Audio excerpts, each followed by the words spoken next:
I have to. What? Good morning. So far, we're still admitting people. I want to say hi to our guests. Our guests are John and Marge, who you're going to meet very soon. Hidayat, who is Pastor Paul's buddy. We don't have Elena here today, which I'm sad about. And we don't have our guests on Zoom yet. We have 3 people, hopefully, will join us on Zoom who aren't members. Anyway, I hope everybody's doing okay. Sonia was going to do our Rotary Minute, but she's having technical difficulty. Right after we had technical difficulty, I think it's catching. So I'm going to ask Erin to give us our inspiration this morning.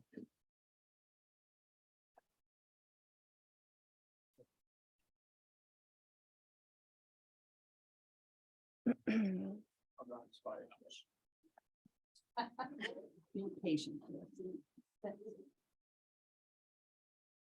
So I'm kind of an introvert. I'm actually really an introvert. And so I spend most of my free time after talking to people at the bank all week long, being emotionally drained from being an introvert. And so I spend most of my free time in the woods by myself. And so one of my biggest poet inspirations is Mary Oliver. And she is a nature person. And so I'm going to read The Messenger. My work is loving the world. Here the sunflowers, there the hummingbird, equal seekers of sweetness. Here the quickening yeast, there the blue plums. Here the clam deep in the speckled sand. Are my boots old? Is my coat torn? Am I no longer young and still not half perfect? Let me keep my mind on what matters, which is my work, which is mostly standing still and learning to be astonished. The phoebe, the delphinium, the sheep in the pasture, which is mostly rejoicing since all ingredients are here, which is gratitude, to be given a mind and a heart and these body clothes, a mouth with which to give shouts of joy to the moth and the wren, to the sleepy dug up clam, telling them all over and over how it is that we will live forever. Erin, thank you. Thank you, Erin. I love Mary Oliver as well. And I'm not an introvert, so I guess. Can you find a couple more chairs, please, to put out for them? Okay, so a little business. Let's see if I brought this. I did. So I don't know that if you'll remember that we sent $1,000 last fall for a shelter box for the earthquake, I think, in Syria, and we have gotten a thank you from Shelter Box. Take a look, pass it around. From Bill Tobin at Shelter Box. I just read a little of this. Congratulations on achieving Shelter Box Hero recognition for Rotary year 2022-2023. 2022 was the biggest year yet for Shelter Box, and your support helped us to reach over 400,000 people across 22 projects in 12 countries. This year is shaping up to be just as busy, and your continued support is truly appreciated. Attached is your digital award to use on your club website, and please share this recognition on your club and district social media outlets. Gifts from clubs and Shelter Box, by the way, was started as a Rotary project. It's now a separate business, but I think Rotary feeds into Shelter Box commonly. Gifts from clubs, individuals identifying as club members, or anyone recognizing your club all count toward Shelter Box Hero Club recognition. A bronze hero recognition level is achieved at $1,000. That would be us. And that's pretty much it. He sent this on to our district governor and district governor-elect as well. So thank you. And for anyone who doesn't know what Shelterbox is, you can look it up. Shelterbox USA.org. Basically, it's a very large tent with a lot of equipment in it for digging, for putting the tent up, warm covers. The tent is very protective from rain and storm. So it's a wonderful thing to go out to countries that have had hurricanes, tornadoes, earthquakes, and that's where they go. 5K is a week from Saturday. Now that Jeannie knows it's actually Saturday, I feel so much better. Thanks, everybody gets Friday off. Yeah. As it happens, Jeannie was one of my registration people, so I may need someone else to help out who isn't already signed up. So if you think, you're already signed up, yep. So if you think you could help with registration, that would be great. Saturday, July 1st, yeah. I need people there at 7 o'clock in the morning. Now, I know you can make it because you show up here by 7:15 for breakfast. There will be no breakfast, but please show up at I can't promise you breakfast. Right. Now, Marty's going to have bag stuffing on Thursday at the hut out by the where we're gonna be. And how many people do you need, Marty?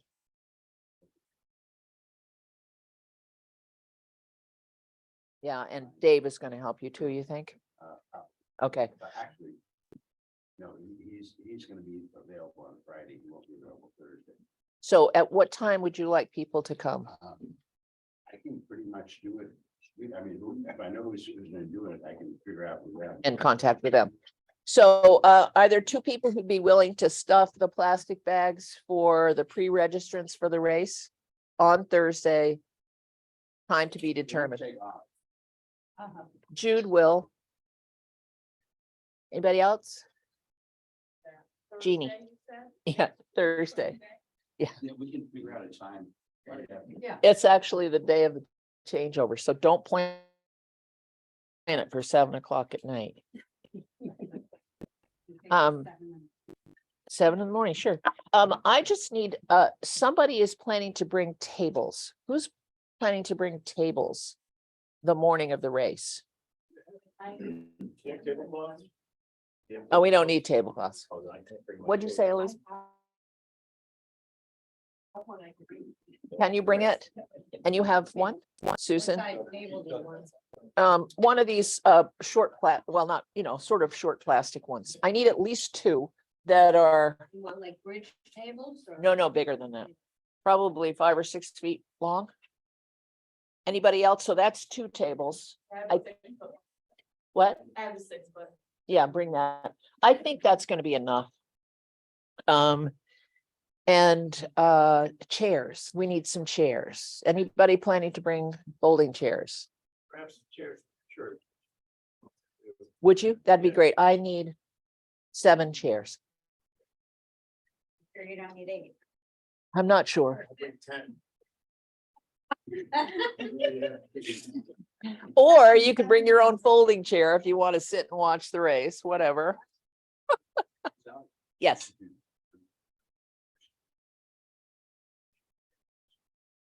Right.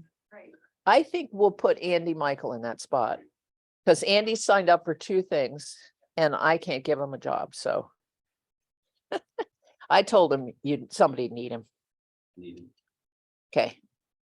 Would you email him and tell him he's on your team? Okay. Changeover is a week from today, next Thursday night, no morning meeting. So don't show up at 7:15 hungry next Thursday. You'll have to go to Dunkin's. Okay. The current schedule, and I'm going to try really hard to stick to it. I need people at 5 o'clock to set up. Everybody needs to come at 5:30 to socialize. We're going to eat at 6. We're going to meet at 6:30 and music starts at 7. I might even start the meeting a little before 6:30 because we're going to present Matt Coda with the check for heating assistance. I'm very excited. We're going to have our scholarship recipient there with her parents, and she's going to speak. Seems like there's, and then there's some awards and gifts and that kind of stuff, but it needs to happen within a half hour, so I don't want to always be the bad guy. And we're gonna have fun. We're really gonna have fun. So please, everybody show up. There's no dress code, you know, come and relax and have fun. Do you need do you have a question about the wheel?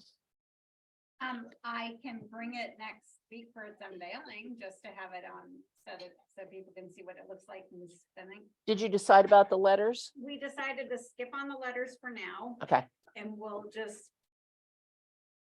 okay, all right, so there's no, Instead of putting Rotary International in writing on it, which just seemed like a lot of work, and maybe eventually we'll find stickers, like vinyl stickers that are the right height and the right color. okay, And we'll do that okay, for now. okay. It's a great start. It's beautiful. It really is very, very classy.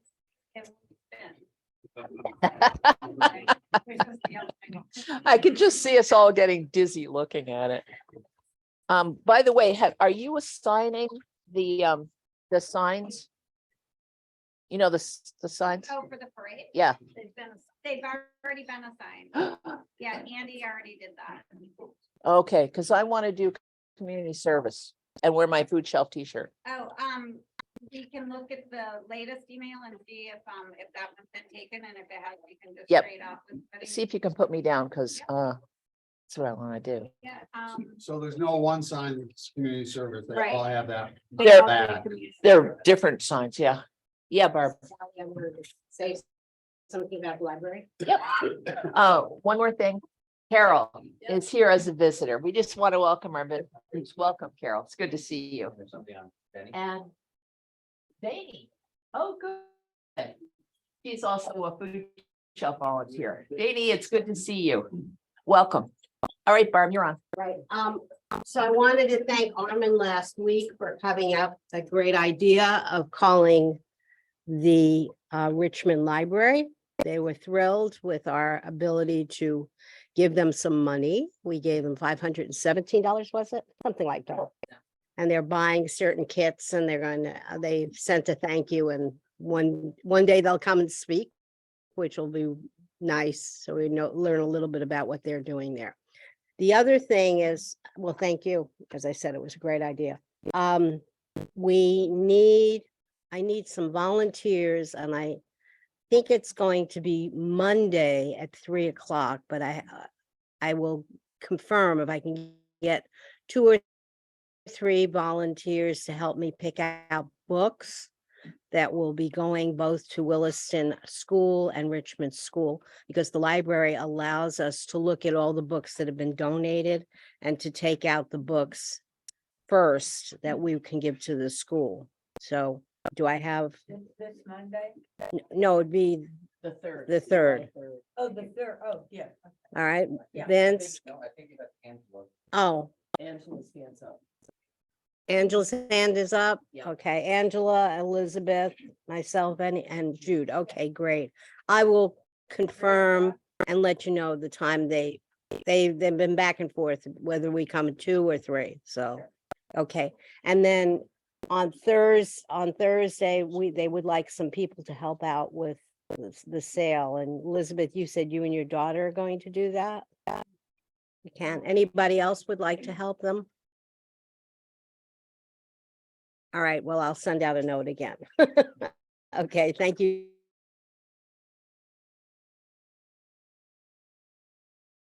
Very much. Appreciate it. Thank you, Bart. Okay, Erin. Good morning, everyone.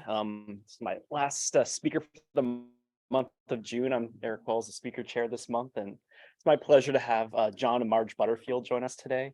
They are avid pilots and active in the local aviation community. I got to know John and Marge through volunteer work with the town. They both serve currently on our Old Brick Church Board of Trustees. I work with John on a couple other committees. and they're going to share their experience with aviation with you this morning and share one of experiences across the ocean. So I'll turn over to John and Marge.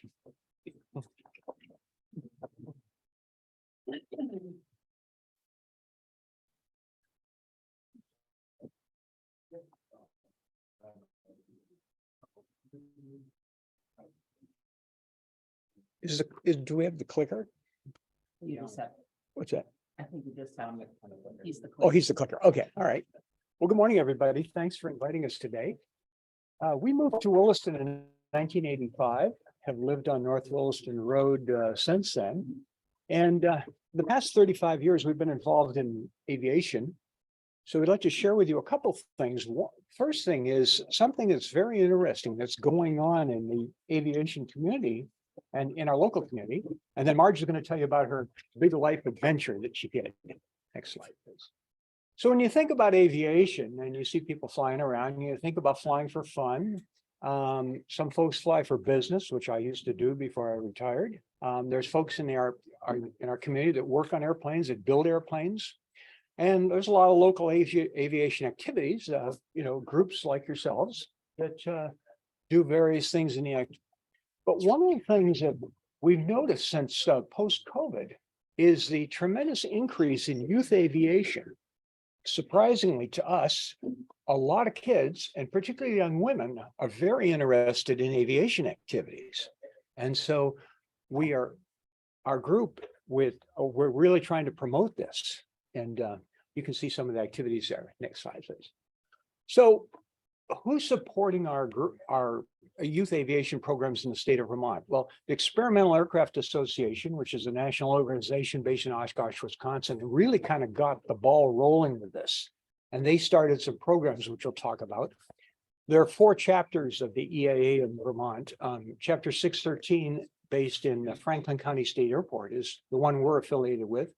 And we serve northwestern Vermont, northeastern New York. So this whole area that we live in here. Beta Technologies, who you've all heard about at the Burlington Airport. Kyle Clark, the founder and CEO of that organization, got interested in aviation as a youth aviator. And interestingly enough, the guy that introduced Kyle to aviation in the first place is the same guy that taught Marge and I to fly. So it's been a tremendous mentor. For national resources, also the Aircraft Owners and Pilots Association in Maryland offers scholarships, which we administer through our chapter. The Burlington International Airport has been very receptive. They've hosted a lot of youth aviation activities. But the main way that we connect with kids is through local schools and organizations. Next slide, please. So when a child that expresses an interest in aviation, I'd really like to learn something about this. Probably the first program they would think of is what's known as the Young Eagles program. That's something the EAA started. If a child between 8 and 17, their parents or they can contact a local EAA member, a pilot. You meet with the pilot and the pilot takes you for an airplane ride. And we usually let the kids fly the airplane. Had a mother in the back seat one time and I said, "Your kid's flying a plane," and she screamed. Don't let your faith in your kid. But it's a great program. And after the flight, the kids get a certificate and they're officially a Young Eagle. They get a logbook and which is signed, and it's sort of to say, you've accomplished something. On the back of the logbook is a access code, which they can set up their own account. They can access videos. They can actually get some of the training that they would need to become a pilot. And it pays for ground school. Yes. So it's a great program. We've flown over 5,000 kids in this area in the last few years. So It's 2 of you. Oh, No, our whole no, organization. the whole group. Yeah. No, He is second. yeah, no, I think The collective we. I think between us, we've flown probably about 550 ourselves. Aviation scholarships. Okay, and this picture here is, her name is Kyra Becker, and she was our first recipient of the Ray Scholarship. And she was a senior in high school at the time. And then she was able to get her private pilot's license through the scholarship. And she wanted to become an airline pilot, and she still does. So she went to Vermont Flight Academy after that to get the ratings she needed. And then the other important thing, you need 1,000 hours of pilot and command time. So she's building up her hours. She's a certified flight instructor up at the Highgate Airport. And she's about 400 hours to go. And she's already got a job waiting for her from what was it? Republic Airways. Yeah. As soon as she finishes her 400 hours. So she was our success for our chapter, and actually one of many, because we've given away a lot of different scholarships, and they've gone on to be Air Force pilots, and it's been amazing to watch the kids grow. And for those that are interested more in the mechanical side, you can see some photos down there of kids in the hangar. Actually getting to work on airplanes, learning some basic hands-on skills. That gentleman in the blue shirt looking out the airplane, that's George Coy. That's Mr. Aviation. Right. He's the guy that got Marge and I and Kyle Clark and hundreds of others and started. Next, please. So school programs, aviation can be used to connect with a lot of different things. You can talk about wellness, why you should be healthy. You can talk about effective communication, why it's important to communicate. You talk about geography, math, physics, technology, regulations, safety. So you can tie aviation to a whole bunch of different things.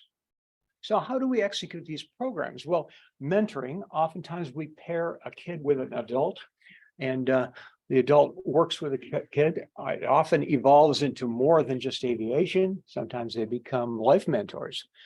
Presentations, we go into the schools and do presentations. Marge just did one at South Burlington High School on what she's going to talk about in just a couple of minutes. Building model airplanes is a great way for kids to see how an airplane goes together, to get those hands-on skills. This is a program that we did up at Missisquoi Valley High School this past year. The gentleman in the lower right-hand corner, Tony Speranza, ran that program with the school.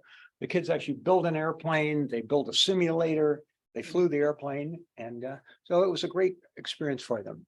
Next, please. Aviation safety, and of course, you talk about aviation safety, you talk about safety in general, whether it's driving a car, climbing a ladder, or being exposed to hazardous chemicals or substance abuse. The Burlington Air Traffic Controllers do a great job of outreaching into the community. You can see the two at the blue podium there, that's Ben and Rick. They outreach to not only the pilot community, but also to the schools. They talk about aviation from their side, which is looking from the other side of the control tower. Okay, so next, just the big adventure for me, that came about because of our friend George Coy. He got a call, he had a friend in Hungary, and he got a call from his friend that he knew someone that wanted to buy a Cessna 206 that was in Vermont, but he needed it to be flown over to Budapest. So they asked George, would this be something he would be interested in? And George is quite the adventurous person. So he did have to do a lot of research. He contacted some guy that wrote a manual of crossing the Atlantic, and he gave it thought for a couple of months, and he decided, yes, he would do that. But he needed to have another pilot to go with him. So he put the word out, and so I volunteered and got the job. And and this is where it all begins. So next one. So it took a week to get there, and almost 35 hours total flying, and 15 over the ocean, and it was over 5,000 miles. Okay.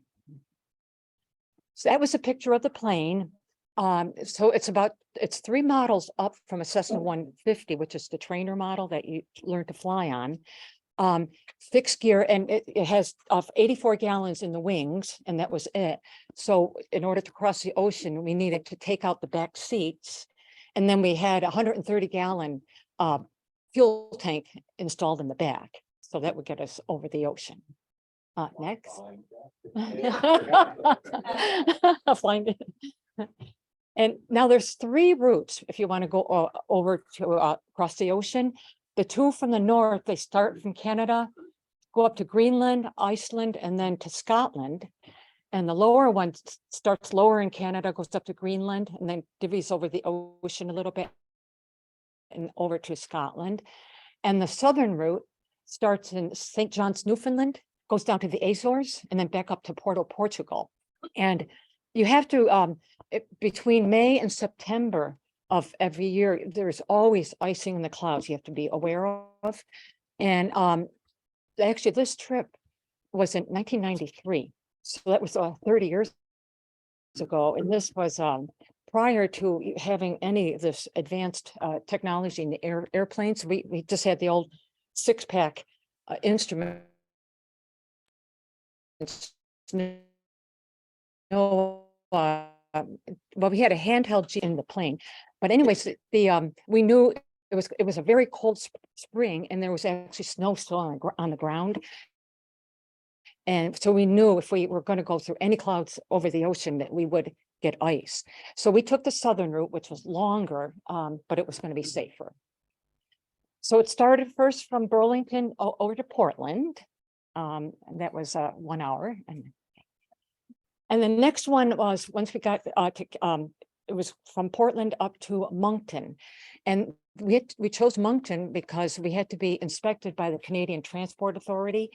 Anybody flying a small aircraft, single engine, you have to be inspected for your first 2 flights. So they want to make sure you have all your safety gear, that your plane is in good condition, and that you know what you're doing. They brief you on that and want to look at your logs and exactly your plan. So after we did that, then we were good to go. So one of the safety things is the immersion suit. This is a very stylish, but we call it the pumpkin suit. It's a one piece, and you see they even had black boots, but the glove was a giant. It was huge. It was a rubberized glove, and trying to hang on to the yoke, you couldn't fly the plane without trying to do any knobs or anything. So a radio not, and it was just too cumbersome. So we found once we got in the plane, we had to just put the top part over the back seat. Okay. Before the other safety things we needed was a raft, of course, life vests, an ELT, and that's an emergency locator transmitter. So if you did have to ditch, it would send out hopefully a signal that they would be able to find you. And an HF radio. In the small planes, they all have VH range radios, which is only 50 to 80 miles. But we needed something that at least 100 or more. So we bought a HF radio, which is shortwave, and it would go from 100 miles or more for the range for the radio. And then the next leg was Moncton up to St. John's, Newfoundland. And so we went over the Bay of Fundy, but again, it was a very cold spring, and that was all iced over.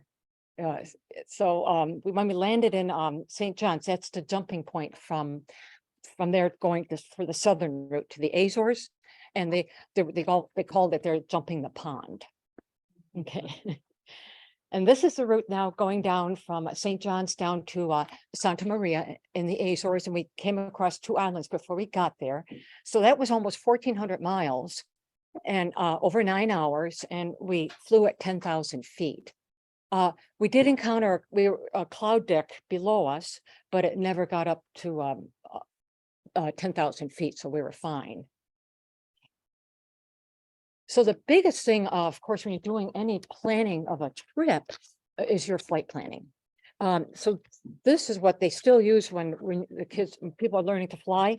It's called an E6B computer, and it's a little flight that you calculate the winds and everything with that, and you use a plotter. So this is how we calculated how we were going to get there, how long it was going to take, and what the winds were and everything. They just gave us a pile of charts to look at, and then it took a couple hours just to do your flight planning. And then the ocean, if you can back up. The other chart I'd never seen before because it's an oceanic chart. And so the larger squares, that's 5 degrees. And so that shows your latitude and longitude. And we needed to know, and the route you can see from St. John's, it goes down to the Azores.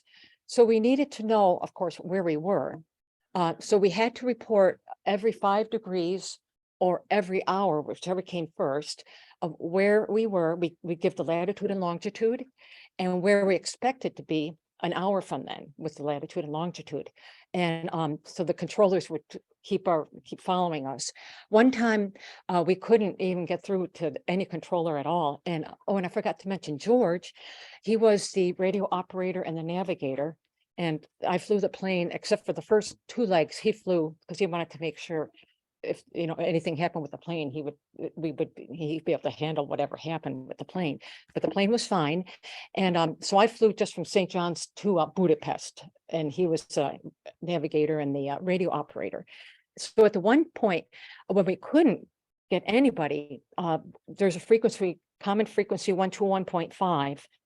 So George kept saying, radio, does anybody hear? And we gave our N number. And finally, another plane heard us and they were able to relay our position. So we then could keep proceeding. Okay. They were higher. Yeah, either higher or, yeah, it was like the airline pilots were above us and yeah. And then this is the ice. There was ice on for quite a bit till we got over the ocean further out. And the sunset or sunrise, we left pre-dawn in the dark, and the sunset was the first time I ever saw such a gigantic sun. It was huge in a big red ball. It was just beautiful. So the first island here, this is the Isle of Flores, and it was very, very green and just very picturesque. Okay. And this was, there's an extinct volcano on this island. It's called Mount Hora, and it's 9,000 feet above sea level. So we were able to take, we could see it right off our wing because we were at 10,000 feet. Okay. And then here we are in the Azores. We made it.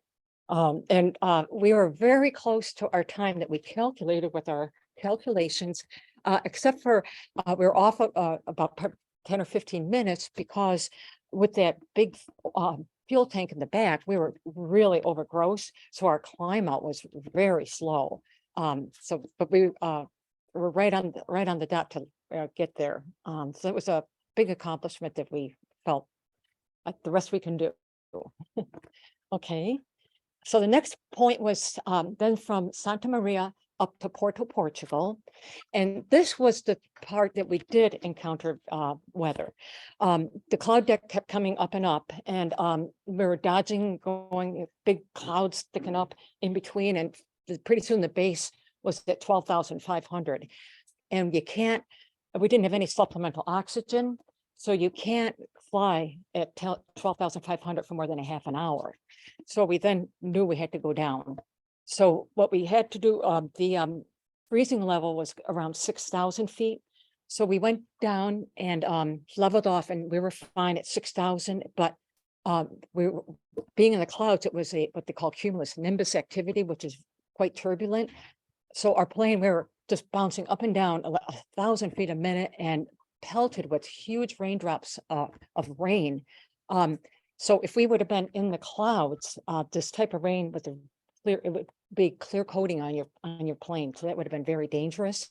So, but we were okay. That was only 10 minutes. And then it was smooth there, but still in the clouds till we're probably about 4 miles from Portugal. So when we're over the ocean for so long, we decided we'll do half-hour checks on all the instruments. So we take all the readings, and so I was taking the readings there, and George took over flying. We didn't have an autopilot, so he was flying while I was doing all the writing down all the checkpoints on the instruments. Okay. And then the next leg was from Porto up through Limoges, France. And so we did go over the ocean, so we needed our immersion suits for that. And then the next one was Limoges up to Nuremberg, Germany. Okay, and then the final leg, that was down to Budapest. And when I'll back up too, when we finally saw the Portugal, we had we were just beside ourselves because we were saying, oh my gosh, we're flying over the coast of Europe. You know, it was just an amazing thing. But when we landed in Budapest, we found that everyone was very happy for us that we got there. But when they heard that we came from the US and to land in Budapest, they said, well, geez, you're the first single engine aircraft that's landed from the US into Budapest. So they were champagne and it was just a lot. We had lots of entertainment. It was a lot of fun. So when we met the new owner and so it was a fun time, except for when we were back on the ramp, we had to take out all our everything out, all the safety, everything. And we almost felt like we were leaving a friend on the ramp. It was like, it's become so attached to us throughout, everything. So it was sad in that respect. It was almost bittersweet. But okay.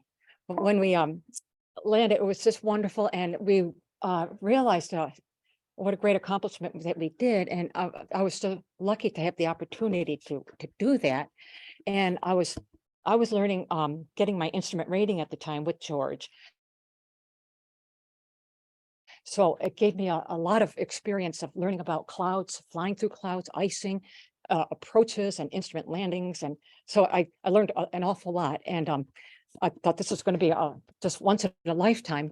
But for our friend George, that was only the beginning. After that, he probably made at least 7 more transatlantic flights. He became well known. Well, would you take this plane over? And so he did. So that was it. Okay.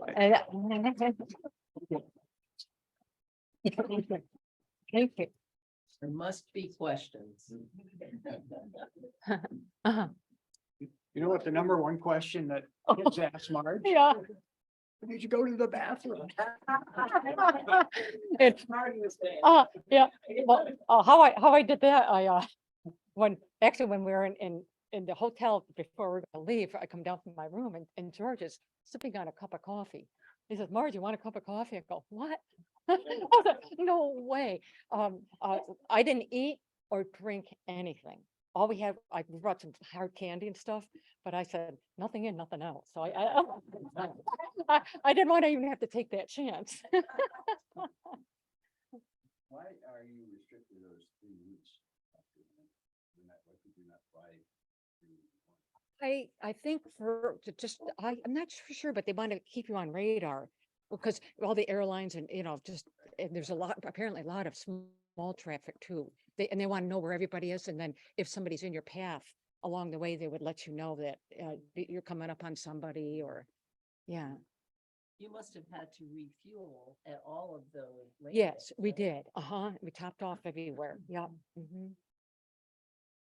So would you do that same thing today? If you really wanted to or had the opportunity, would you? It would depend. I was, see, George, in addition to his flying, he's also an aircraft mechanic. And he spent hours on that plane. And I just had complete confidence that nothing would happen with the plane. And if you're ferrying over somebody's other plane, you don't know about it, I would be hesitant. And but I had complete confidence that the plane was going to be good. It would be pilot error. And of course, George taught me to fly. I was doing my instrument rating. I had complete confidence that we wouldn't make an error. So I guess if being your first time, you just are looking through rose-colored glasses, all is going to be fine, but now I'm not sure if I would do it again. I have a question. Is part of the training to become a pilot basic knowledge of the aircraft, how it operates, how the engine works? Yes. Yeah, John, you Yes. can, Yeah. yeah, you do. Yeah. Mhm. To get your pilot's license, there's basically 3 components. The first one is you need to get a medical certificate. And that's what you do first, because if you don't, you got to make sure you're qualified health wise.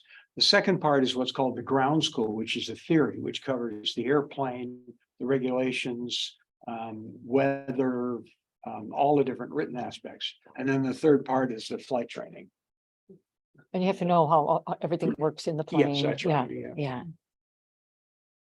I just a comment, our Rotary Club offers vocational scholarships. Oh, And we've had very poor luck in getting students to apply for that vocational scholarship. In the time I've been in the club, we've given 2, I believe. Right. And one of them was to someone who wanted to be an A&P mechanic. Oh, We great. gave him $1,000 to buy the tools that he needed to be an A&P Oh. mechanic. Oh, If you know young people, seniors Yeah. in high school. who oh, are interested absolutely. In Yeah. $1,000 toward vocational training, why like, let them know that. Or if there's an organization that we can contact. Oh, sure. Our- telling them about it. Yes, we'll look to our It's the second association. Young people's Yeah. program. Yes. Civil Air Patrol.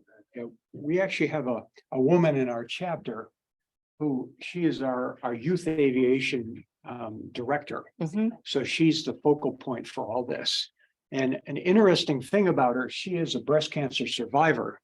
And when she survived breast cancer, she decided her mission in life was to build an aviation education facility. Hmm. So her parents, who are in the construction business, bought a building up at Franklin County State Airport. They're in the process of raising, the target is $8 million to build an aviation school up there. So That's for aircraft maintenance Yeah, and that's her avionics. lifetime, but Yeah. she is a focal point, and you know, Is that Beth White? Yes. exactly. Yep. Oh, Williston. yes. Yeah. Did you come to one of our pancake breakfasts one time up at Highgate? Oh, yeah. Yeah. Oh, I think I Yeah. saw you. Yes. yes. A friend of mine owned the Yeah. Highgate Airport for a while. Oh, Boy. Oh, yeah. Oh, sure. yeah. Spent a lot Oh, of yeah, we time. know him. Yeah, very well. Yeah. And I know George quite well. Oh, yeah. oh, yeah. Don. Oh, he Yes. is. He is. He is.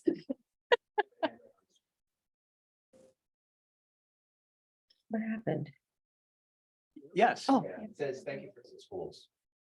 I haven't. We yeah, don't, We don't I know. don't think we yeah. have any Yeah, plans, we but you know, we're certainly available. open to it. You know, people invite us and we're happy to speak about it. Mhm. One quick question. Did you lose your luggage or not? Well, previously I was famous for having a lot of luggage, but I had to trim it down to such a little thing. No, I didn't. We really, that's just gonna pause. Yes. One of the things I've always wanted to do is get my pilot's license.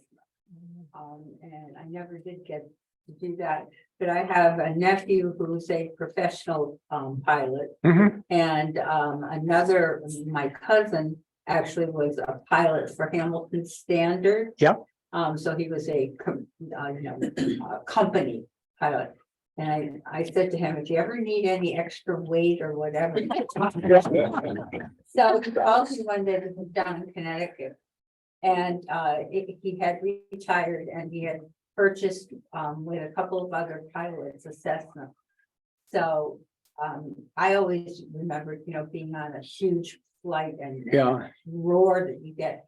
We actually pushed the plane Oh, yeah. out. Oh, yeah. onto the Mhm. tarmac. Oh, yeah. And then when we were flying, it was in the summer and it was really pretty rough.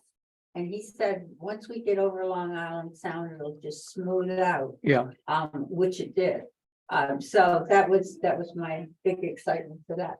But I watched the jets that go off every day.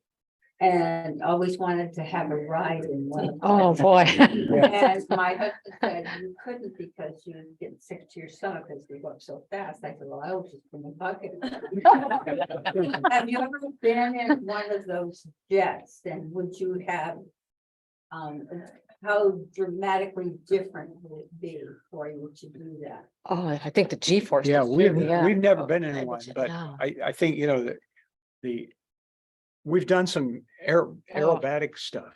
And that is really a stomach turner if you, Yeah. until you get used Yeah. to it. And I think Yeah, I kept that, thinking, if I actually felt a little bit of motion sickness when it was flying over Yeah. the land. yeah, I Mhm. kept thinking, if I get sick, I have to hang my head outside. Some farmer down there. I'm thinking, what kind of bird? yeah. It wouldn't work if you go back into I your know. plane. Just pushing a plane out. Oh, yeah, that's standard procedure. Yeah, yeah. Was it difficult to get permission for airspace over all those different nations you flew? No, it wasn't. You just, you file your flight plan and they know you're coming and then it was just like talking in the US. No kidding. Yep, you just go, yeah. They Great. have Well, it right on thank- radar and just, yeah. Amazing. I think- Thank you, Marge and John, so much for being. Oh, Our pleasure. That was great. Thank you. I actually flew on the Concorde once. to London. And they explained to us on the plane as we took off from Kennedy that we were not to worry. They were taking off at a certain speed that didn't seem very fast because they weren't allowed to break the sound barrier over the city. So you had to wait till you were past Long Island before they could then speed up to the Mach 1 and Mach 2. Okay, yes, For them coming. yeah, Eric, you want to tell them about the, Thanks so much for joining us this morning, and for our appreciation, we're going to make a donation to the Wilson Central School Mentoring Program in your name. Thank you so much. and we have one more task for you. Marge. One,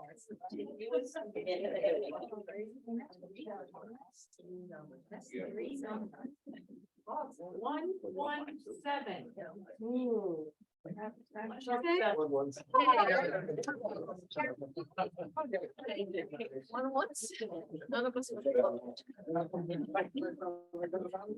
Okay, Sergeant at Arms, man, you're up.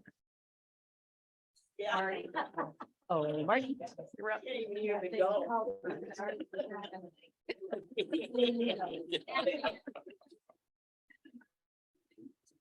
Somebody said that would get us to McDonald's for dinner tonight. I'll take him out. Right, well, that was lovely. Thank you so much for that talk. I have to make some change. Well, I guess I'll make some change. So I'll start $1 for our wonderful speakers. Really enjoyed that. Too late for me, I guess. And I'll put in $1 for our grandson, Liam, who graduated from the 8th grade. On Tuesday, we had a fun time down in Brookline, Massachusetts with Liam and all his friends. And apparently all the 14-year-old boys have the same haircut, sort of all out there. And so we got these little kind of funny pictures of 5 and 6 of them looking exactly the same. All right. And the Yankees have a tremendous 2-game winning streak. So $1 for each of those. All right, Chris. Well, definitely, John and Marge, you're welcome to come back anytime, please do.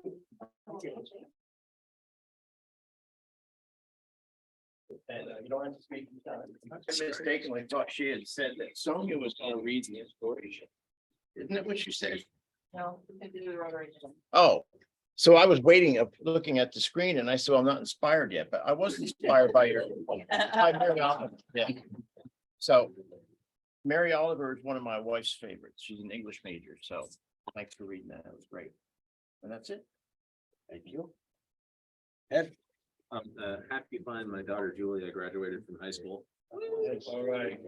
And along with that, happy find, she has been very busy socially and has not spent a lot of time at home or with her parents. And we've actually had some conversations with her about that, but I was very happy that on Father's Day, she reached out and she sent me a text that said, Happy Father's Day. So that I a tear to my eye.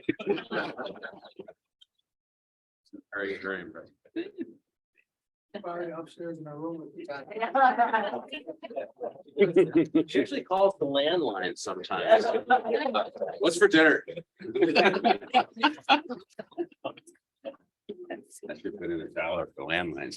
Charlie. Yeah, I was 43 when I got my pilot's license and ended up with an instrument rating commercial license. And it of all the things that I've had to give up with as I get closer to the upper edges of middle age, that's the one I miss the most. It's just when you break out of the cloud and there's the runway in front of you, there's just no better feeling.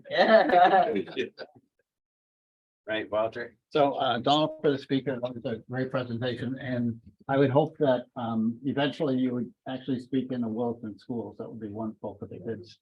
And Adonis, my twins were up this weekend, and I'm still recovering. Walter, how old are they? They'll be 5. They're starting next year. I'll move over here. You had Barbara? Yeah, well, I'll have to use the money we inherited for some of this. Adonis really enjoyed it. I didn't know about Where that. else you have traveled, love to hear about those in another presentation. And $1, which my husband neglected to say, we're having our anniversary on Sunday. Yeah, 56. Wow. I was only about 17 when we got married. She's older than me, so. At least 10 years.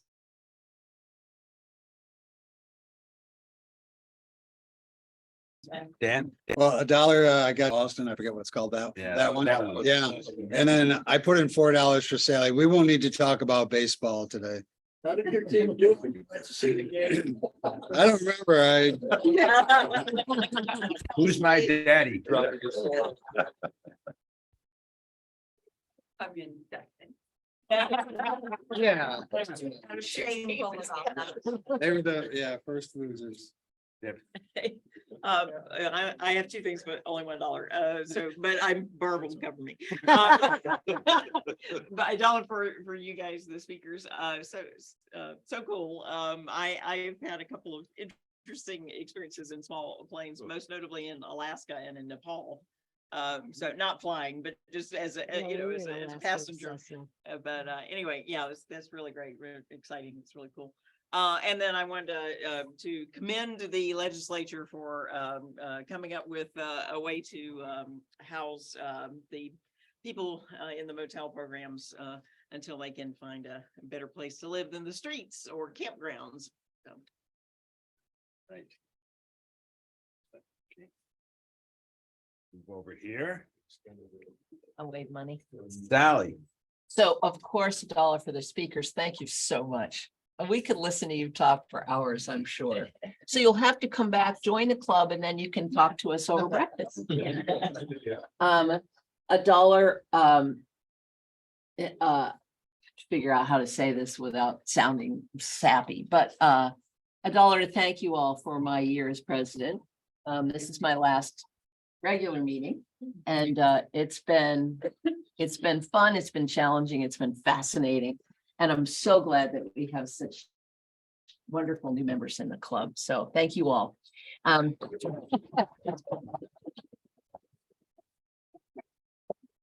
Because of feeling especially sorry for Dan, I won't bring up baseball other than to say, you want to take this for the Saturday game that got postponed? Yeah, so you went on Sunday? Yeah. Well, when I saw postponed, I was like, it must really be raining there because they postponed it before. Yeah. It wasn't raining. The standings are still the standings over. Well, yes, we're still trying really hard to hold forth in the last place. And then some of you have heard me tell stories about a raccoon living in the tree behind our house. I think we may have a family of raccoons in the tree now. So it's getting to be time to call Fish and Wildlife. And then my last $1 is because Ted came in a suit today. I mean, he doesn't show up very often, but when he shows up, he's got some fashion statement going on. Puts the rest of us.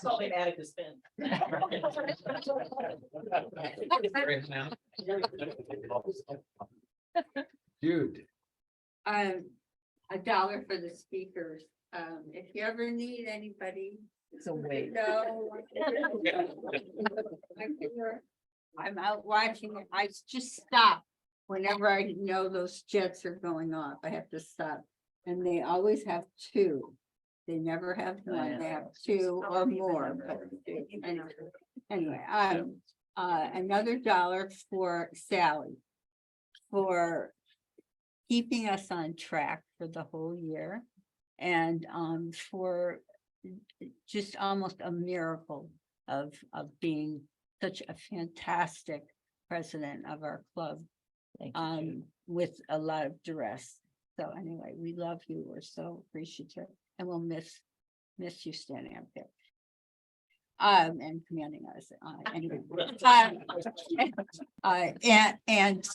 The rest of the 5 is for the people that are flying the flights, trying to find that missing submarine.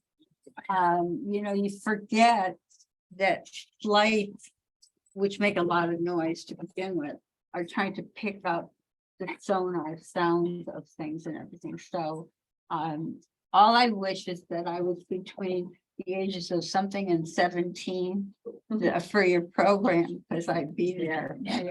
So thank you for a wonderful program. Thank you. Vince? So this is for Sally and Susan. Past president, coming in president, and the amazing women that are here in our club. The other is Merry Christmas, yeah, Merry Christmas, John.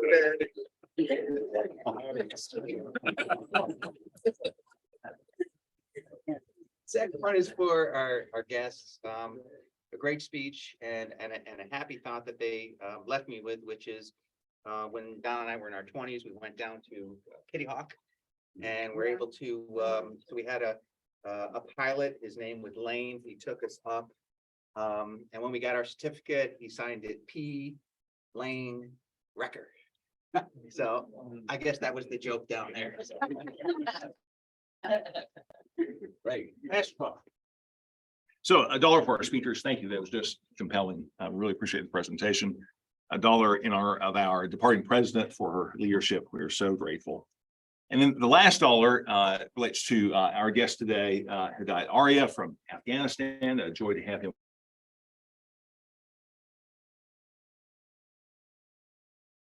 with us this morning, though, so you had a chance to interact with him. And the apartment in which he is living is no longer be rented after the end of July. And so he is looking for hopefully a 2-bedroom apartment. He'd love to bring the rest of his family over from Afghanistan.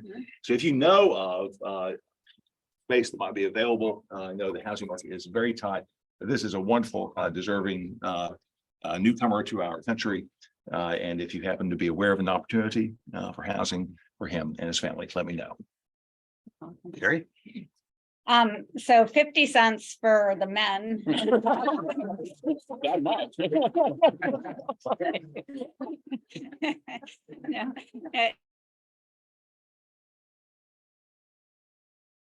thank you for the speakers.